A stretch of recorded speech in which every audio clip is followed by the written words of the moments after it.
नमस्कार मित्रांनो, मी active education YouTube channel मध्ये अत्यंत महत्त्वाच्या आणि आनंदाच्या बातमीचे स्पष्टीकरण करत आहे। तर चला आपला जास्त वेळ वाया न जाता आजच्या आनंदाच्या बातमीचे स्पष्टीकरण करूया। मित्रांनो, आजची महत्त्वाची आनंदाची बातमी आहे।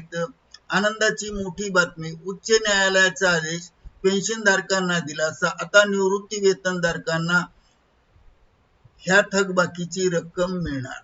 तर या संदर्भामध्ये जाणून घ्या संपूर्ण माहिती। नमस्कार मित्रांनो, पुन्हा एकदा आपले ऍक्टिव्ह एज्युकेशन यूट्यूब चॅनल मध्ये मनापासून हार्दिक स्वागत आणि पेन्शनधारकांना हार्दिक शुभेच्छा। आताच्या घडीची पेन्शनधारकांसाठी सर्वात मोठी गुड ब्रेकिंग न्यूज आहे। या कालावधीच्या दरम्यान निवृत्त झालेल्या कर्मचाऱ्यांना आता मोठा फरक देण्याचा आदेश सरकारला व कर्मचाऱ्यांना देण्यात आला।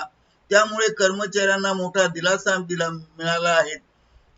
हा दिलासा जाणून घेण्यासाठी हा व्हिडिओ सुरुवातीपासून शेवटपर्यंत कुठेही स्किप न करता आवश्यक व हमखास पहा। चला तर करूया आजच्या गुड ब्रेकिंग न्यूजचे स्पष्टीकरण।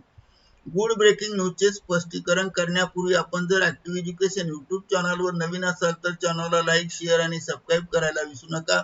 तर चला पाहूया, निवृत्त कर्मचाऱ्यांना मिळेल ग्रॅज्युइटीचा थकबाकी फरक।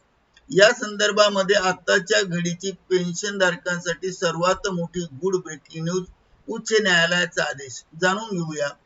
आता निवृत्ती वेतनधारकांना ग्रॅज्युइटीची थकबाकीची रक्कम मिळणार। ही बातमी सर्व 2016 म्हणजे 1 जानेवारी 2016 ते 24 दरम्यान निवृत्त झालेल्या कर्मचाऱ्यांपर्यंत पोहोचवा। व्हिडिओ सुरुवातीपासून शेवटपर्यंत नक्की पहा। शेवटी फरक मिळवण्यासाठी काय करावे हेही सांगितले आहे। प्रकरण काय होते ते समजून घ्या। महाराष्ट्र शासनाने एक जी.आर. काढला। त्यात असे स्पष्ट म्हटले की ग्रॅज्युइटी 20 लाख रुपयाची मर्यादा फक्त 1 सप्टेंबर 2024 नंतर निवृत्त होणाऱ्या कर्मचाऱ्यांनाच लागू असेल। याचा अर्थ 1 जानेवारी 2016 ते 31 ऑक्टोबर 2024 पर्यंत निवृत्त झालेल्या कर्मचाऱ्यांना जुन्या दराने कमी ग्रॅज्युइटी मिळत होती। या विरोधात नागपूर उच्च न्यायालयाच्या खंडपीठातील याचिका दाखल करण्यात आली। कोर्टाचा मोठा निकाल।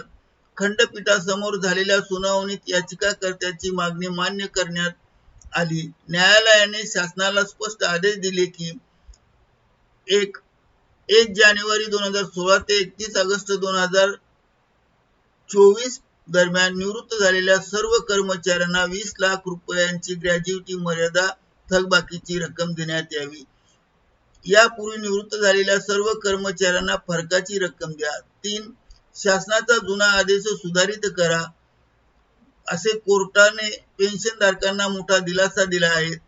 फरकाची रक्कम मिळवण्यासाठी काय करावे लागेल, तर सर्वात महत्त्वाचे, फक्त कोर्टाचा आदेश आला आहे, पैसे आपोआप खात्यात जमा होणार नाही। तुम्हाला याचा पुढाकार घ्यावे लागेल।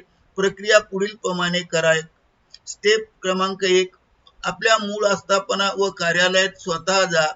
2 तेथील आस्थापना प्रमुखकडे रिवाइज पेन्शन केस साठी अर्ज करा। स्टेप क्रमांक 3, सर्व कागदपत्रे आणि पुरावे सादर करा। जुने पेन्शन पेपर, जुनी एजी ऑर्डर, निवृत्ती आदेश। तसेच स्टेप नंबर 4, आस्थापनाकडून फाईल तयार करून ती संबंधित डीडीओ ऑफिस किंवा विभागीय कार्यालयाकडे पाठवल्या जाईल। स्टेप क्रमांक 5, तेथून तपासणीनंतर फाईल एजी ऑफिस म्हणजे महालेखाकार किंवा कोषागार, नागपूर, मुंबई यांच्याकडे जाईल। स्टेप 6, एजी कार्यालयाची मंजुरी मिळाल्यानंतर फरकाची रक्कम कोषागारात जमा होईल आणि थेट तुमच्या खात्यात जमा होईल। तर लवकरात लवकर आपल्या ऑफिसशी संपर्क साधा आणि केस रिवाइज करून घ्या। आव्हान, तर मित्रांनो, ही बातमी पेन्शनधारकांसाठी अत्यंत आनंदाची मोठी बातमी आहे। हा व्हिडिओ तुमच्या सर्व मित्रांना नक्की शेअर करा। तुम्ही कोणी या वर्षाच्या दरम्यान निवृत्त झाला असेल तर कॉमेंट करून सांगा। अशाच कॉमेंटसाठी ऍक्टिव्ह एज्युकेशनला लाईक करा, शेअर करा आणि सबस्क्राईब करायला विसरू नका आणि बेल आयकॉन बटनाला प्रेस करायला विसरू नका। नवनवीन अपडेट त्वरित प्राप्त करा। पुन्हा भेटूया नवीन अपडेटमध्ये, नवीन व्हिडिओमध्ये। तोपर्यंत निवांत राहा. धन्यवाद. Thank you very much for watching this video.